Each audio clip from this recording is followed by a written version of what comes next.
চলার পথে অসংখ্য টেইলার দেখা যায়। ব্যবসাটি খুবই জনপ্রিয় এবং লাভজনক। অনেক ব্যবসায়ী তাদের পূর্বের ব্যবসা পরিবর্তন করে টেইলারদের ব্যবসায় মনোযোগী হয়েছেন। অনেকেই তাদের অনলাইন পেজের মাধ্যমে অর্ডার পেয়ে থাকেন, অনেকে দোকানে এসে অর্ডার দিয়ে থাকে।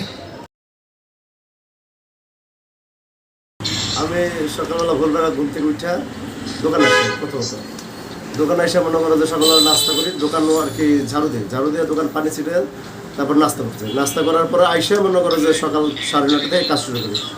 রাত 9:30 পর্যন্ত 10টা পর্যন্ত কাজ হয়, 9:30 থেকে 10টা পর্যন্ত।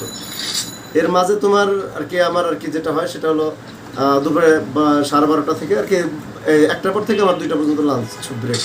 এরপর 2টার পর থেকে হলো আবার 4টা 3:30টার পর থেকে আমার ডিউটি শুরু, আবার 9:30 পর্যন্ত। এইভাবেই কন্টিনিউ চলতে থাকে। আবার রাত্রে কোনো দিন যখন ওভার টাইম করি তখন ওভার টাইম অনুযায়ী সে আমার বেনিফিটটা আসে।